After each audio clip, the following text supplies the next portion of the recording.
ठीक है, मंगलो नमस्कार। एक कहावत है, सुबह का भूला अगर शाम को घर आ जाए भूला नहीं कहलाता, देर आए दुरुस्त आए। ये दो कहावतों का समावेश है। इसका टाइटल भी मैंने यही दिया है, प्रायश्चित करते हुए जो अपनी गलती सुधार ले वही इंसान है। तो मैं तो इतना कहना चाहता हूँ, जीवन में कई बार गलतियाँ हो जाती हैं, मेरे से भी हुई है, आपसे भी हुई होंगी, किसी से कम ज़्यादा होती रहती है। लेकिन जो समय के हिसाब से समझकर अपना प्रायश्चित कर ले, अपनी गलतियाँ सुधार ले, ठीक है ना, तो वो समझ लो वो इंसान है। और उस पर दोनों कहावतें जो शुरू में बोली वो बोली, और सुधारना भी चाहिए, प्रायश्चित भी करना चाहिए।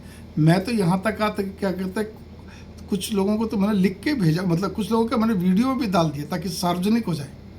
भाई कोई बात नहीं, किसी को मेरे मन से कोई गलतफहमी बैठी हुई हो मेरे से, कोई जाने अनजाने में, ठीक है ना, या कोई किसी प्रकार से कोई रुष्ट हो, कोई रूठा हो, जो भी कुछ हो, तो इसीलिए ध्यान रखिए इस चीज़ का कि हमेशा व्यक्ति को अपनी कई बार गलतियों के बारे में सोचना, जितनी जल्दी सुधर जाए वो उतना अच्छा है।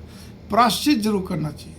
प्रायश्चित का अर्थ दो ही तरह से होता है कि हम क्या कहते हैं, भगवान के आगे हम प्रायश्चित करें, अपनी सारी बात रखें कि भगवान गलती तो मेरे से हुई है, थोड़ी हुई ज़्यादा हुई, गलती तो गलती है, ठीक है ना, या भूल होगी, या अनजाने में, भूल हमेशा अनजाने में होती है, ठीक है ना, तो क्षमा मांगिए। और जिस व्यक्ति का अगर आपको ज्ञान है, उस व्यक्ति से वार्तालाप आपकी है, तो उससे भी मांगिए आप, ठीक है। ये सबसे बढ़िया तरीका है। नहीं तो कोई बात नहीं, जैसा भी है, लेकिन विचार करना चाहिए। और सामने वाले को भी ये चाहिए कि जब कोई व्यक्ति अपने में सुधार ले आता है तो उसको क्या कहते हैं, वास्तव में क्षमा कर देना चाहिए। यही बड़प्पन है, ठीक है। मंगल कामना, नमस्कार।